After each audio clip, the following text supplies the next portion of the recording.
my name is Jennifer Naugler, and I live in Hebs Cross, just outside of the town of Bridgewater here in Nova Scotia, Canada. And a little bit about me, I guess. I'm almost 49. I'll be 50 next year. I'm married and I have three children. I have twins that are now 21, and I have a younger daughter who's almost 16. So, being a mom has been a big part of my life, especially since I've been married, which has been over 22 years, I guess. So, I think my journey has been interesting, certainly starting with having a family. We were 27 when we had our first children, and they were twins. So it sort of started me on this different path. I had been working full time, and we sort of had mapped out a plan before we knew we were having twins of me returning back to work so many days a week.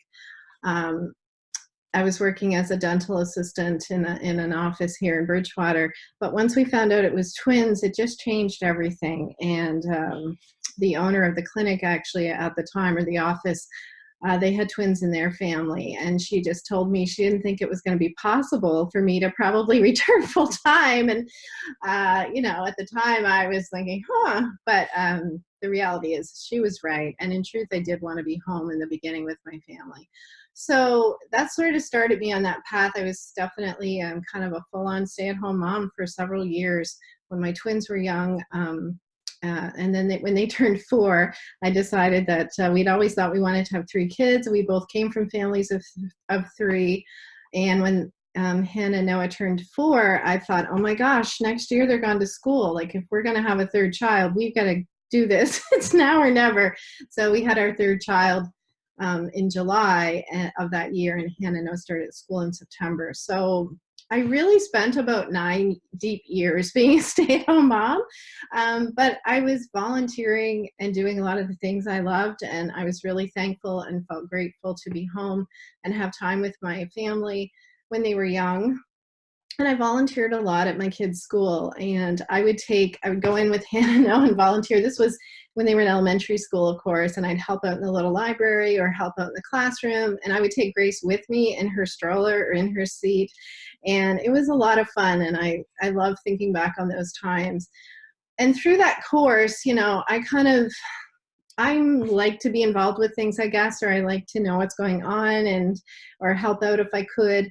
So through the volunteering I was doing, I sort of joined like the Home and School Association just as a member. And it was like my first year. The kids were in grade primary because I went to my first meeting with that baby seat on my arm. I remember it.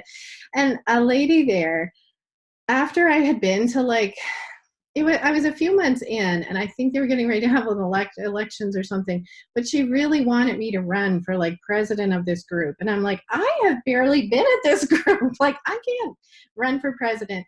And I think I said, I won't do that. No, but I will agree to be I think I was secretary maybe or something when I started. So I started kind of being more involved with it as kind of on the executive, I guess you'd call it.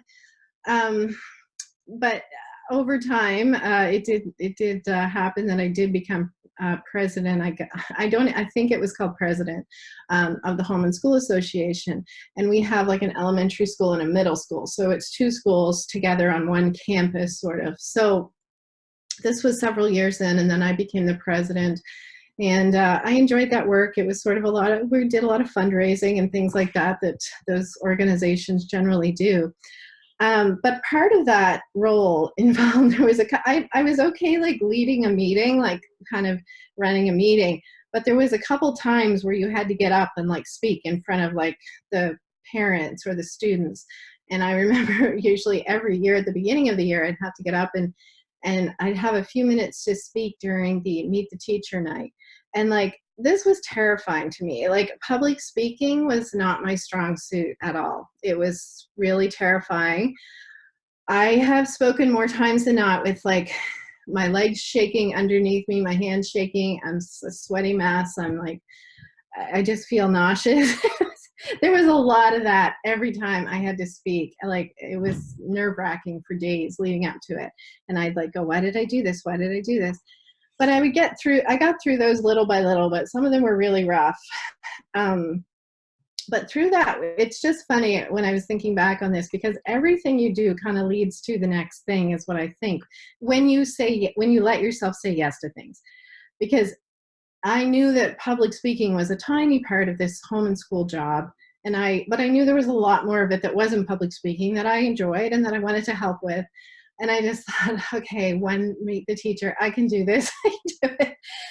But through that role of being president of the home and school, and I was just really interested in public education and in just, what was happening. My kids were all in school, and I started to pay a lot more attention to things that was happening in the education system. So then that led to someone else, several people telling me that I should run for the school board as an elected official. So at that time, we had elected school board members, and there was an incident, and the whole board had been fired, and the person who represented our area was sort of involved with it and was running again. So I got a lot of people who wanted me to run for the school board at that time. And again, this seemed like the biggest leap for me personally, way bigger than becoming president of the home and school, was to run in an election, to put my name down on a piece of people are voting for me or for someone else. And it was like terrifying. It was terrifying and exciting at the same time once we got into it. And my husband has always been a huge supporter of all these crazy things I've done, but he was really excited. We got signs made. We did a few things. We knocked on a few doors. And then we had a little election night party here at my house. It was a lot of fun. The school board didn't get near as much attention. So we had a really hard time that night, even figuring out if I had won or not. But eventually I found out from a friend who worked in media that yes, I had won, and by quite a lot. So it was very exciting. So then I was a school board member, and we were a whole new board, and we met. There was 8 of us, and we met one night just kind of before we got officially sworn in. But we were told, that we were going to have to select out of the group of us a chair for the board, because it was a whole new group. And then once again, I had people saying to me, "You should run for chair." And I was thinking, run for chair? Are you crazy? Like, I can't do that. There's no way. I've never done this. I've never even been a school board member. And like, this was a much more public position. It was media relations. It was everything. And there I was. I found myself, because again, I've come to realize sometimes in groups, especially in smaller groups, there's not a lot of people who are willing to put themselves out there and lead a group or take charge. And sometimes you see a lot of the same people taking charge a lot of the time. So at that time, there was one of the only re-elected members from the previous board was the previous chair, and he informed me he was going to run again. And I mean, I have so much respect for him as a person, but it just didn't feel right to me that he might come in again as the chair with a whole new board following what happened. So there I found myself saying that I was going to run for chair, and I just wrote some notes and just spoke to the board about why I thought we needed a change. And then that night I was elected chair. These were 2-year terms, I think, and I sat as chair for a few times. There was one time I ran, I didn't get reelected, and honestly, it was a big relief. That's a challenging role. It continued to be very challenging, but it certainly was like this huge leap out of my comfort zone. And I'll never forget the first time I did a media interview. Someone from the radio station called me up, and bless him, and I consider him a friend now, but we did it. I was so short of breath, I could hardly speak.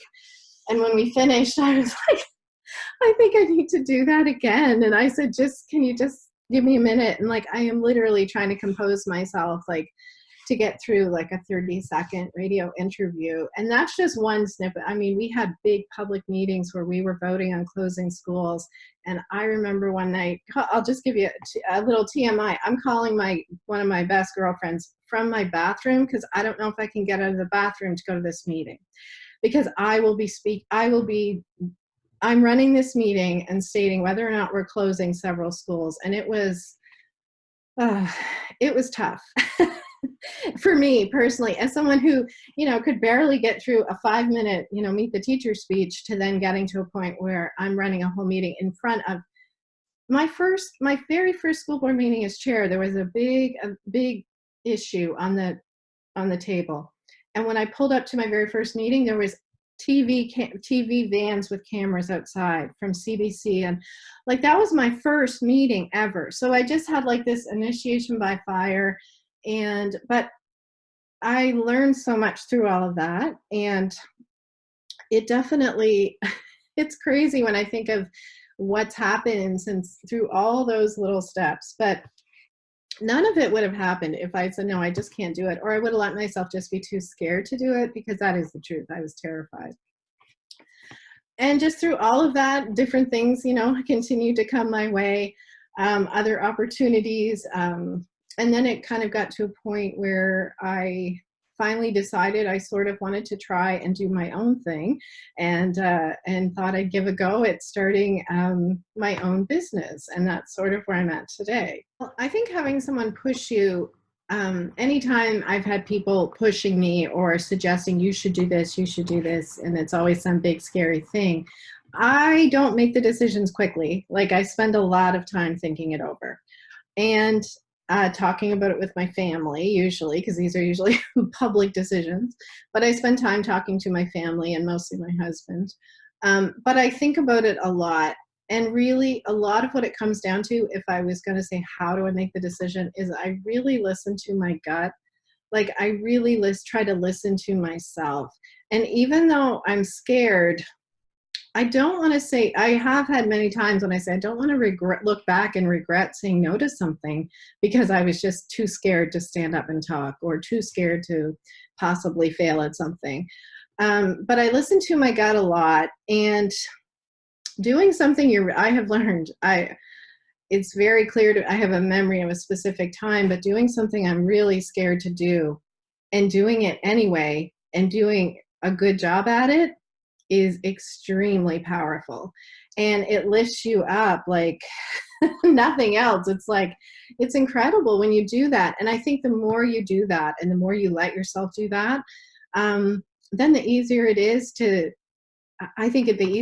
say yes to things, but the more opportunities come your way too. I just decided that I was going to go all in on this. I have enough readers, and I thought, there's enough response, I'm going to go in on it. And so at the 1-year mark, I decided I was going to try to turn this into a business.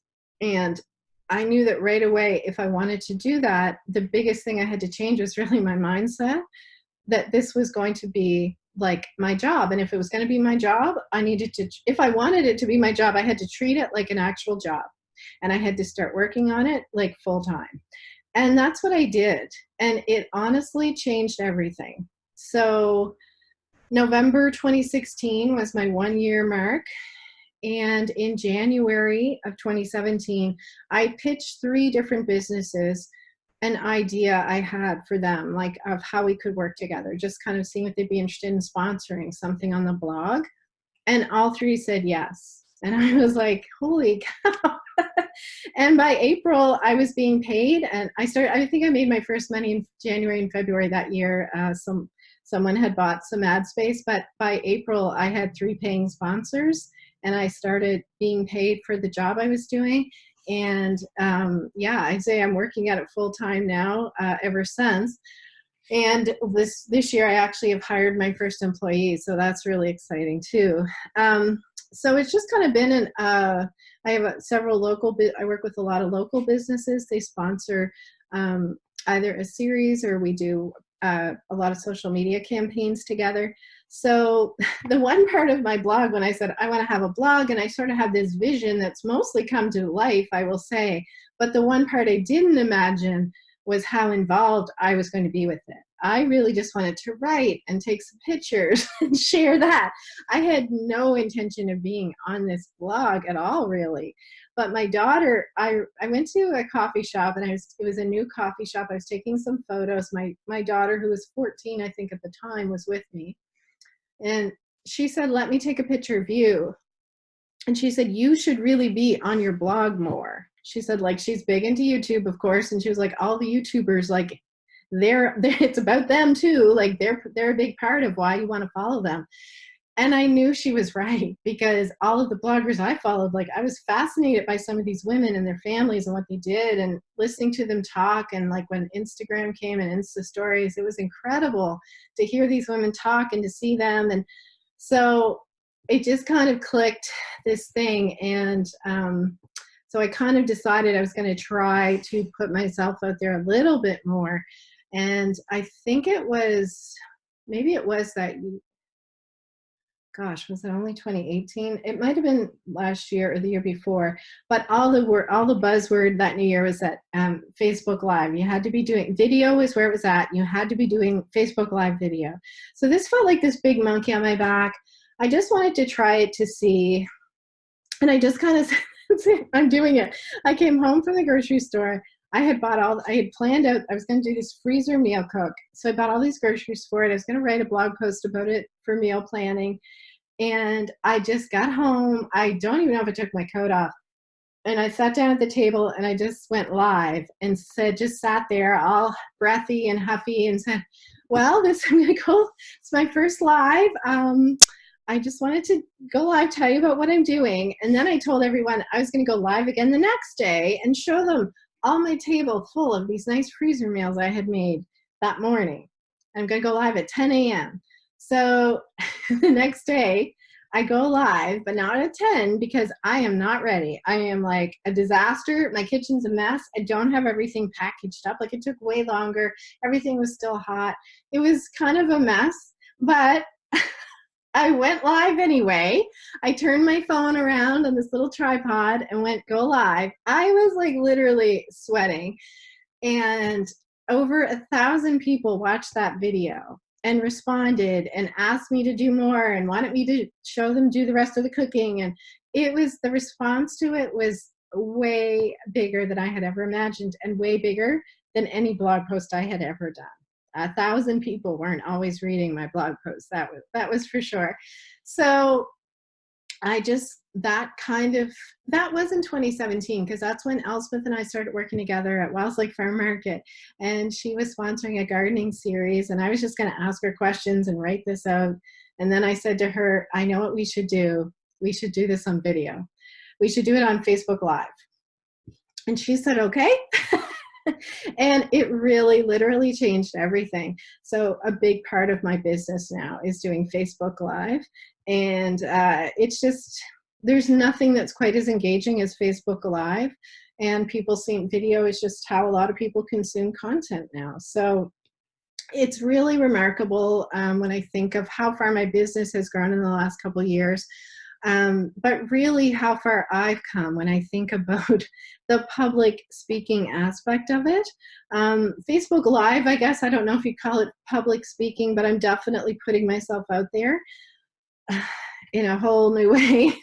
And I even was asked in the spring, I was the keynote speaker at a business to blogging event that was held in Moncton.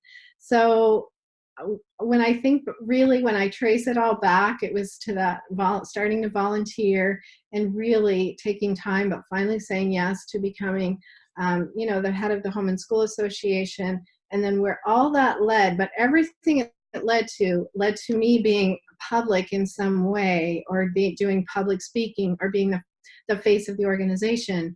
But now when I think about my business and how full circle that has come, that now the main part of my business is Facebook Live video, but it's allowed me to grow this pretty successful business where I now have an employee, and we're thinking about the future, and we're seeing tremendous growth every year. So it's been pretty crazy and fun, but it's definitely, you have to be willing to say yes, and listening to your gut, listening to your intuition. But like I said, being really scared to do something, but doing it anyway is really empowering. I really think for any woman who's struggling with, putting themselves out there, or feel paralyzed by fear and self-doubt, you really need to surround yourself with some other like-minded, good people. You need to be with people who are kind of where you're at. Like, it's good to have some people who are ahead of you, but it's good to have some people where you're at too, and keep surrounding yourself with those people. Like, it's really, especially if you're doing something new, if you're headed off into a new field, like, reach out to someone who's done what you've done or who is doing what you want to do, and ask them for some advice, or ask them. I have found, like, I've reached out to a few people different times, especially when I started Simple Local Life. And I find most people are more than willing to even if hop on a quick call with you, or give you some advice, or listen, or help you solve a problem. So I think here people are very giving of their time. So I just think you need to reach out to some people. But the other thing too is you need to take action. Like, you have to reach out, you have to listen, and then you have to take action on what you heard. Because a lot of people have a lot of ideas. I have a lot of ideas all the time. I'm sure you do too. It's kind of the nature of it when you're doing especially if you're running your own business or you want to. The ideas that just keep coming. But you have to kind of get firm on one or two, and then start moving towards it, like start taking action. So that's what I see a lot, is I see people who seem to just get stuck in like this, I don't know what to do, it seems really hard, I feel scared, I don't know if I can do this. But you do not know unless you try. And you don't want, that was my thing, like, don't, if I hadn't started this blog a few years ago, I'd still be sitting here going, oh, I should have started a blog. I wish I would have started a blog. I should have done that. Instead, I just said, I really think this could go. And if it didn't, I was okay with it. Like, it's just, you have to learn to be okay with it. I don't look at people who try things and they're not successful and think, oh boy, what a shame. I just think, well, good for them for trying. Like, I think I'm much more impressed by people trying things, and if they're not successful, than people who just talk about it but never do it. So, but you just got to surround yourself with some good, like-minded people. And if you don't have them, find some and reach out and ask them. Send them an email or send them a message on social media.